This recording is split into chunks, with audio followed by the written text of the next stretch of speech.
Hello everyone, back to today's second video. So we're already on the 5-day forecast. You can find the video chat here on the homepage. Just scroll down a tad and it's underneath link ads. So that covers through to Easter Monday. There's also a written version. Get at from the buttons at the top of the page.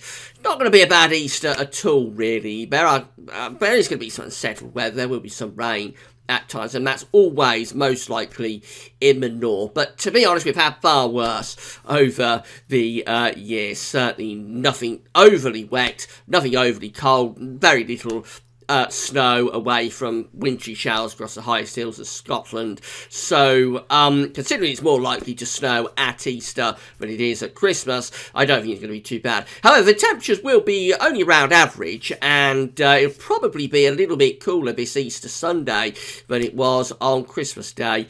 Funny enough, that was exceptionally mild Christmas that we had again this year, of course. So if you want to know more about 5-day forecast, do check the video or written post out. This is looking at the next week to 10 days. We'll also have a look at the Beijing Climate Centre for the next 40 days as well. So a bit of an extended look ahead today. Before we go with that though, just to mention the competition, we're about halfway through the competition now. We've teamed up with metcheck.co.uk weather instrumentation, and we're giving away the Climate Night Fishing Moon Phase clock. So this clock covers the full cycle of the moon from the new moon through to the full moon and then back once again. So the full waxing and waning phase of the lunar cycle is covered by this clock. You keep up to date with the daily changes in terms of the lunar cycle. So to win this clock, and it's worth £39.50, but it can be bespoke and personalised to you or a loved one. You have your name or a loved one's name printed on it. So to win this clock, it's worth £39.50, but to have it bespoke, it's £50. To win it, all you have to do is email your name and address to gazwithers@gmail.com, and that's it. You go into a prize draw on Sunday around 7 o'clock in the evening. One name will be drawn out of the bag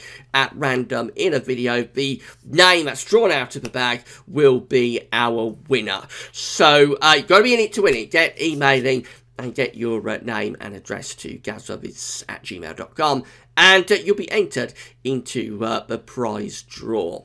And good luck to everybody for doing that. Been a huge response so far, as always. So big thanks to everybody that's entered so far, and there's still plenty of time, of course, to enter. We won't be closing the competition till 5 o'clock in the evening on Easter Sunday. Good luck to everybody. Right, we'll go with the then starting off with the Arctic Oscillation. So this is the Arctic Oscillation observed and forecast chart from NOAA. The black line here tells us where we've been with the Arctic Oscillation. The red line's at the end where the GFS ensembles are forecasting the Arctic Oscillation to go. Remember, the AO is simply an index that's reflecting the state of the atmosphere over the North Pole. It's not driving anything, it just tells you what the Arctic Oscillation, what the atmosphere is doing, I should say. So when the Arctic Oscillation is positive, and it has been positive through the last several months actually, going right way back into December, which is over here, we can see the black line has generally been trending positive. So we've had a lot of low pressure up over the pole over the past few months, and that consequently means that for Western Europe in particular, we've had a pretty mild few months of it. Now, the red lines at the end are going down into negative territory, so it appears that the Arctic Oscillation is trending negative through this middle part and into the second half of April. And this tells us we're beginning to see signs of high pressure re-emerging over the Arctic, over the pole, and that's generally a cooler sign. It generally means that the jet stream is going to be tracking further south, and we start to push colder air out of the Arctic. Now, of course, it's April, so we're not going to have to worry about a big freeze or anything like that, but it is a sign that things might be turning a little bit cooler over this middle part of April, then possibly into the second half of the month. Perhaps more interestingly is that the Arctic Oscillation tends to move in blocks of 3 or 4 months. We've had about 4 months of positivity of the Arctic Oscillation. If this is the start of, say, 3 or 4 months of negativity of the Arctic Oscillation, it could mean that certainly the opening of the summer, the first half of the summer, might be impacted by northern blocking, and that's not usually a terribly good sign. So it could be that as we're heading into the start of summer, we might have to start thinking about cooler and more unsettled conditions. We'll have to wait and see on that. Now, the NAO is not responding. This is the NAO observed and forecast chart again. Same idea. We can go back into winter with this North Atlantic Oscillation. Remember, red lines at the end tell us where the North Atlantic Oscillation is being forecast to go by the GFS ensembles. So, as with the Arctic Oscillation, it's not driving anything, it's just an index that tells you what the atmosphere is doing. This time, instead of being in the Arctic, it's in the North Atlantic. And we can see that from the black line, generally through the winter, we also had the NAO in positive territory. So we have both the Arctic Oscillation and the North Atlantic Oscillations trending positive this winter, and that's the reason we've had yet another mild winter. Red lines at the end. Now these are interesting because they're staying positive. They aren't dipping down into negative territory as we see with the Arctic Oscillation. So it looks like we're setting up a bit of a clash here between the Atlantic and the Arctic. The North Atlantic looks like it's staying in a westerly phase, whereas the Arctic looks like it wants to go more towards blocking. So these two are going to fight with one another. And, of course, this might stop us getting anything too cold over the next few weeks. Let's hope so, because middle, latter part of April is not a period really where we want cold weather, because there's a lot going on in the fields, of course, now, and in the gardens. So it may be that the North Atlantic Oscillation is staying positive, which means that the westerlies keep going. It may be that that's going to stop or act as a buffer against those colder trends that we're seeing in the Arctic. We'll wait and see on that. These are the GFS temperature and precipitation ensembles next 2 weeks. The red line here is the 30-year temperature average. And it doesn't look like we're going to be deviating too far from the average, actually. So there's no sign that we're going back to the very warm weather that we had through the opening week or so of April, and particularly over last weekend. There's no sign we're going back to that sort of level of warmth, just generally trending around average, I would suggest, until maybe the final week or so, when we might see a more definitive move down into cooler temperatures, and that might be associated with those increasingly block trends over the Arctic that we saw from the North Atlantic and the Arctic Oscillations. For precipitation, not a huge amount going on. There is going to be a little bit of showery rain over the Easter weekend, but I'm not sure it's going to amount to too much away from Scotland, and then into next week, perhaps some showery rain coming through at times, but again, nothing definitively wet, and this has been the main story over the past several months. It's been very dry, really going back into last summer. So we had a dry autumn, we had a dry winter, and it looks like we're having a dry spring as well. And there's nothing definitively wet showing up there, certainly into the latter stages of April, this period just here. Nothing overly wet appearing. Temperature anomalies for the next week, going from the 12th to the 20th of April. More or less on the colder than average side, not a huge deviation, but a little bit cooler than average for the coming week. Precipitation away from Scotland, where it's near normal, still looks significantly drier than average, not just for the UK, but for most western parts of Europe as well.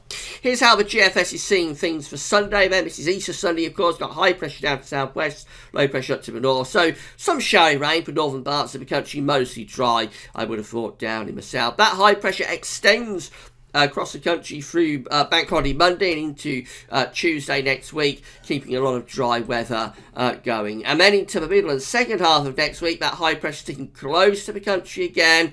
It's generally centred just to our west, so the flow around it is coming from the northwest, so it's not going to be a heat wave. We're not drawing up southerly winds, but nevertheless still a lot of dry and pleasant weather going on through next week. And then up to day 10, again we're still keeping high pressure very, very close to the country, so again no sign of any significant rain in the next week to 10 days. Beyond that, beyond the 10-day period, we might see signs of winds going into the north, possibly bringing a colder shot down from the Arctic. But this keeps being put back by the GFS, so whether it ever eventually comes off, have to wait and see. ECMWF looking like this for Easter Sunday. A lot of high pressure influences for the south, mostly dry down there. The north probably does get some showers. That continues into Bank Holiday Monday as well. Through into the middle part of next week, the ECMWF is telling things a little bit more unsettled, bringing this trough down across the country. That could bring rain to many places, and eventually we pull in this east wind. It's a bit of an odd run this morning, the ECMWF. I'm not sure about this at all. However, we do finish back where we started, really, with high pressure dominating. The ECM is a little bit more unsettled compared to the GFS. Might be a bit over the top. I think the way things have gone over the past few weeks and months, the GFS, which is the driest solution, is probably the most likely outcome. But we may turn things a bit more unsettled next week. But my hunch is that we'll keep a lot of dry weather going until we see a definitive breakdown of this high pressure pattern. We always have to be favouring, I think, the driest outcome. Finally, just have a look at Beijing Climate Centre for the next 40 days. So these are 500 millibar heights broken down into 10-day periods. The first 10-day period taking us from, we're going from the 6th through to the 15th of April with this update. So we find that we've got a ridge of high pressure centering over the top of the UK for the 10-day period that we are currently in. A lot of dry weather, as we know. The second 10-day period taking us from the 16th to 25th of April, below average heights are coming back. So it looks a little bit more unsettled there into the second half of the month, with jet stream doing something a little bit like that. Again, it's not definitively unsettled and wet, just a little bit more changeable, I would think, compared to what's gone on before. Now, this could be a little bit wetter. This is going from the 10-day period from the 26th of April to the 5th of May. We find we've got above average heights going well to our north, and then we've got below average heights underneath it, and that could well be drawing up the air from a southerly southwesterly direction. So it's probably quite warm, but I would have thought it could be fairly wet, that one, particularly so, interestingly, for England and Wales. So that's a bit different. Going through to the end of April, start of May, we might see something rather wetter coming through then. However, by the time we go through to the final 10-day period, which is the 6th through to the 15th of May, that area of below average heights is moving up to our north. It looks like pressure is rising again to the south. We're probably moving the jet stream to the north of us as well. So as we go through into that final 10-day period, going up to the middle part of May, we're probably seeing a recovery in pressure, probably turning drier and warmer once again, or drier and remaining quite warm once again.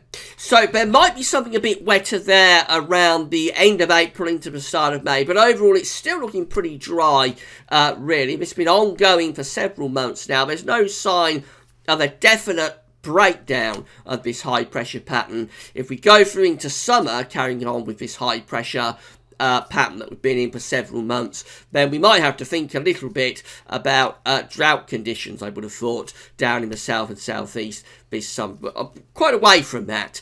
If we do get an extended period of wet weather, then of course we won't have to worry about that. Coming back to the next week to 10 days, covering the full Easter period. Looks like we're going to have a lot of dry weather. There will be showery rain at times in the north, but nothing definitively wet. And then next week, a bit of a split between the GFS and the ECM. Actually, I'd favour the GFS, probably, which is the driest solution. Right, that's all for now. Don't forget to check out 5-Day Forecast if you haven't yet done so. And also, get your name and address to us via GazWebbiz@gmail.com to enter the prize draw. That's all for now. Thanks for watching.